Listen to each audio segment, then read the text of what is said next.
Hello friends, आज के इस वीडियो में आज मैं कक्षा 10वीं वाले विद्यार्थियों को इंग्लिश सब्जेक्ट के लिए प्रश्न बताने वाला हूं।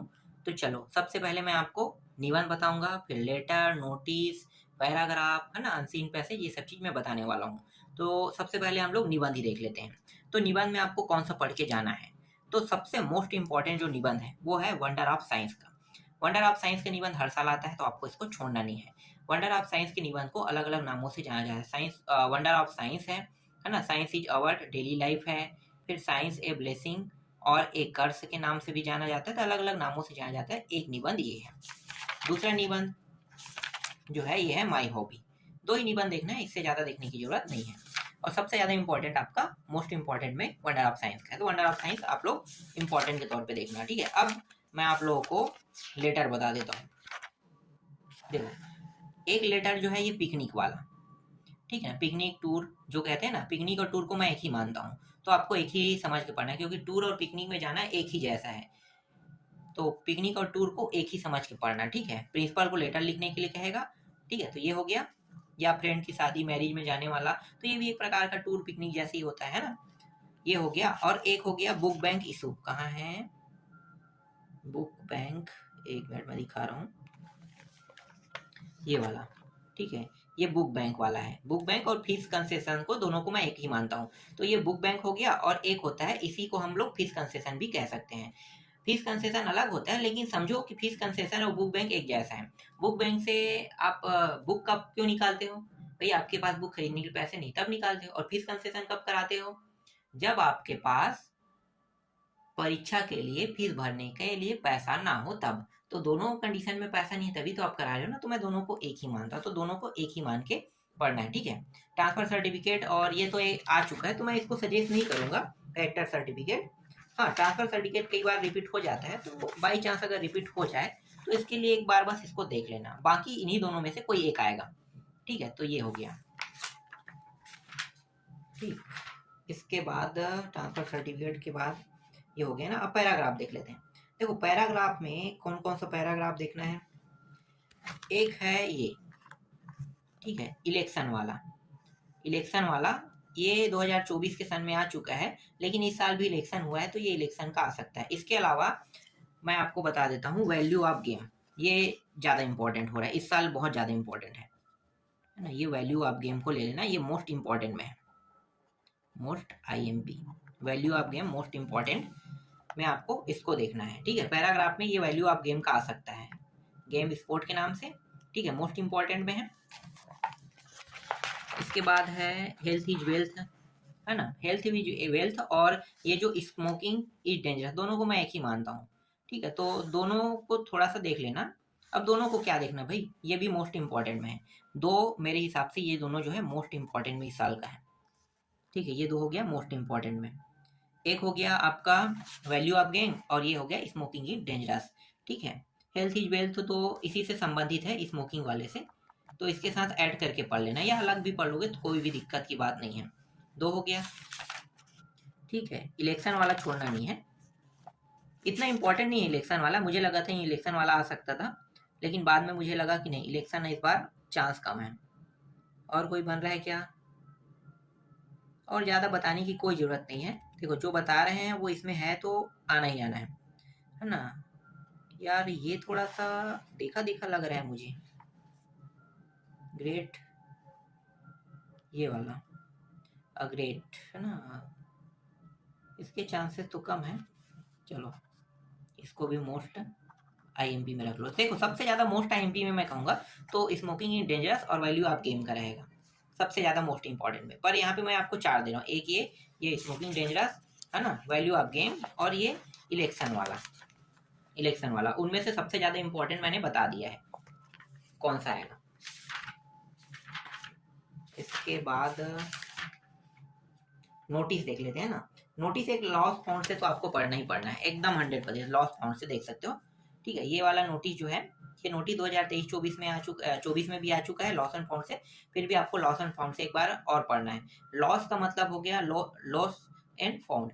तो लॉस का मतलब खोया, और फाउंड का मतलब पाया। तो खोया पाया है, लाभ हानि भी हम लोग इसे कह सकते हैं, है ना। तो ये हो गया आपका एक, ये एकदम इंपॉर्टेंट वाला है, मोस्ट इंपॉर्टेंट वालों में से एक है। 3 टाइप का रहेगा, 3 टाइप को आपको पढ़ना है। दूसरा टाइप जो है देखो एनुअल स्पोर्ट मीटिंग, ठीक है, एनुअल स्पोर्ट मीटिंग को भी आपको देखना है, ये भी मोस्ट इंपॉर्टेंट में है। तो एनुअल स्पोर्ट मीटिंग देखो, ये जो नोटिस है बहुत सरल रहता है। आपको पहले क्या करना है, अपने स्कूल का नाम लिखना है, फिर ये जो फंक्शन हो रहा है एनुअल स्पोर्ट मीटिंग या क्या चीज़ हो रहा है, किसके लिए हो रहा है, इसको बताना होगा। एनुअल स्पोर्ट मीटिंग के लिए ये लिखा कैसे जाता है, देखो सभी इन स्टूडेंटों को, हिंदी में बता रहा हूँ, सभी स्टूडेंटों को सूचित किया जाता है कि स्कूल में annual sport meeting, annual sport मतलब खेल होने वाला है, समझो है ना, तो खेल होने वाला है, इसके लिए मीटिंग रखा जाएगा इस तारीख को, इस तारीख को मीटिंग रखा जाएगा। और इस तारीख को जो मीटिंग रखा जाएगा जिसमें डिसाइड किया जाएगा कि हमारे स्कूल में एनुअल स्पोर्ट होगा या नहीं होगा, होगा तो किस डेट में होगा, इसके बारे में चर्चा होने वाला। बस इतना ही लिखना है इसमें। हिंदी में देखो मैंने बता दिया एकदम सरल सरल शब्दों में, है ना। उसके बाद ये जो सेक्रेटरी रहेगा, स्पोर्ट्स सेक्रेटरी, उसका नाम ऊपर में रहेगा, फिर नीचे में वो स्पोर्ट्स सेक्रेटरी और डेट, है ना, इन तीनों को लिखना है। इसी तरीके से कंपटीशन का होता है। कंपटीशन में 3 है, तीनों में से कोई एक आ सकता है ना। कंपटीशन में अगर आता है तो 3 है, एक होता है डिबेट कंपटीशन, क्विज काउंट। देखो कंपटीशन का मतलब समझ जाओ, स्पोर्ट कंपटीशन जैसे अभी मीटिंग रखा है ना, तो वो स्पोर्ट कंपटीशन में भी आ सकता है। तो मैं तीनों को एक ही मान के तुम्हें दे रहा हूँ। देखो ये है डिबेट कंपटीशन, है ना, डिबेट कंपटीशन को एक ही मानो। क्विज कंपटीशन से कुछ भी प्रश्न हो एक ही मान लेना, ठीक है, एक ही मान के पढ़ना। क्यों? क्योंकि कंपटीशन वाले प्रश्नों को कैसे बनाया जाता है मैं ऐसे ही बता देता हूँ। देखो सबसे पहले आप स्कूल का नाम, नोटिस, फिर ये कौन सा कंपटीशन हो रहा है और डेट, डेट जो है यहाँ भी लिख सकते हो, ठीक है, नीचे में भी लिखा जा सकता है। तो ये जो कंपटीशन है क्यों कराया जाता है, क्यों कराया जाता है, नहीं कंपटीशन कराने का तारीख उरीख बताया जाता है। तो देखो क्या लिखेंगे, हमारे स्कूल में, हिंदी में बता रहा हूँ, हमारे स्कूल में क्विज कंपटीशन कराने वाले हैं। तो नोटिस बनाया ना, तो हमारे स्कूल में क्विज कंपटीशन कराने वाले हैं। जो कक्षा 10वीं 11वीं या 12वीं के स्टूडेंट पार्टिसिपेट करना चाहते हैं वो सभी के सभी इस तारीख को अपना नाम दे सकते हैं। और ये जो क्विज कंपटीशन होगा वो इस तारीख को होगा। अब same to same debate competition में यही लिखना है, बस क्विज को हटा के डिबेट कर देना है। अगर यही प्रश्न स्पोर्ट कंपटीशन हो रहा है तो स्पोर्ट लिख देना है, इसको हटा के क्विज को।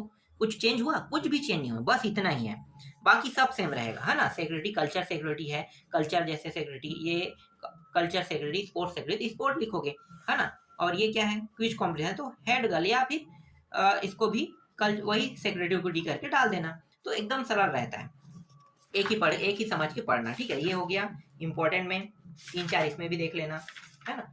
मैंने बता दिया कैसे कैसे करना है, ये आसान रहता है। और कुछ बचा है कि पैराग्राफ भी हो गया आपका, लेटर, ये अब सिर्फ बचा है अनसीन पैसेज। चलो अनसीन पैसेज देख लेते हैं।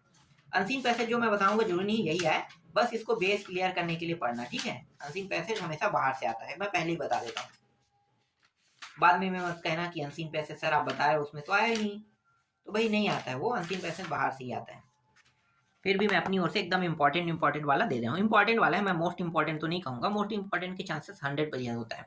ये आपका एक हो गया, Himalaya are a beautiful mountain in the north of India, ये वाला हो गया, है ना। ये 8 नंबर में आएगा, ध्यान देना, ये 8 नंबर में आएगा, आपके परीक्षा साल में मिल जाएगा। एक ये हो गया, और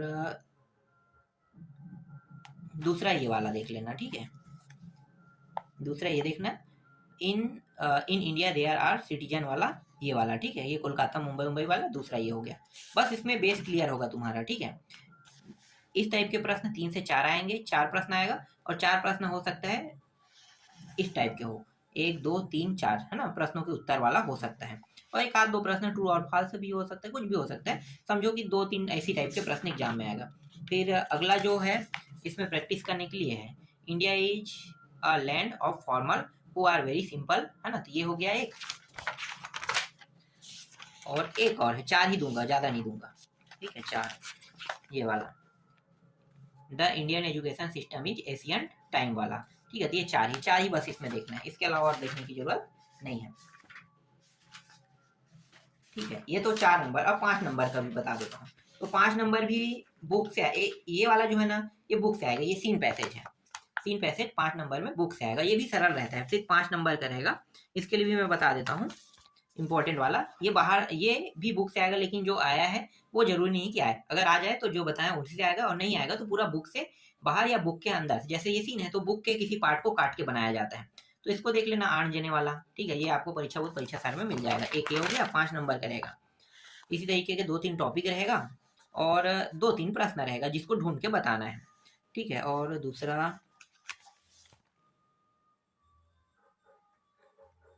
ऐसे प्रश्न तो आते नहीं, फिर भी देख लेना। ठीक है, ये हो गया दूसरा, पार्ट्स से लिया गया है। ये हो गया आपका तीसरा, डैडी इज वासर। ठीक है, ये 3 ही काफी है। चलो एक और भी क्या देख लेते हैं। ठीक है, 3 हो गया, एक और ये वाला, ये अंतिम है। ठीक है, इतने प्रश्नों को देखना है। ठीक, तो इन सभी को अच्छे से तैयार कर लेना। तो मैंने आपको अभी पैसेज बता दिया है ना, निबंध बता दिया, लेटर बता दिया, नोटिस बता दिया, पैराग्राफ बता दिया, क्या क्या आने वाला है। अब आपका प्रश्न उत्तर बचा है और डू एंड डायरेक्टेड, उसको मैं आपको नेक्स्ट वीडियो में जल्दी बता दूंगा।